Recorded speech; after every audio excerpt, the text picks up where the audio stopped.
Ini dia guys, bekas alur spinya guys, alur pasaknya guys, yang seperti aslinya dia guys, pakai alur pasak. Ada yang bilang harus diderat dan segala macam. Kalau saya bikinnya seperti ini, pakai alur pasak seperti aslinya.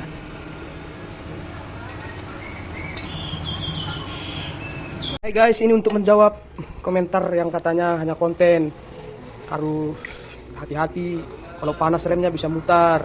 Nah ini dia guys, kita itu dibuat alur pasaknya guys. Ini alur pasaknya guys. Nah untuk ini ada 3 guys alur pasaknya. Dan untuk di soknya juga dibuat nih guys. Nah, dengan cara dilas pakai kawat las NSN atau kawat las Cia. Ada 3 guys.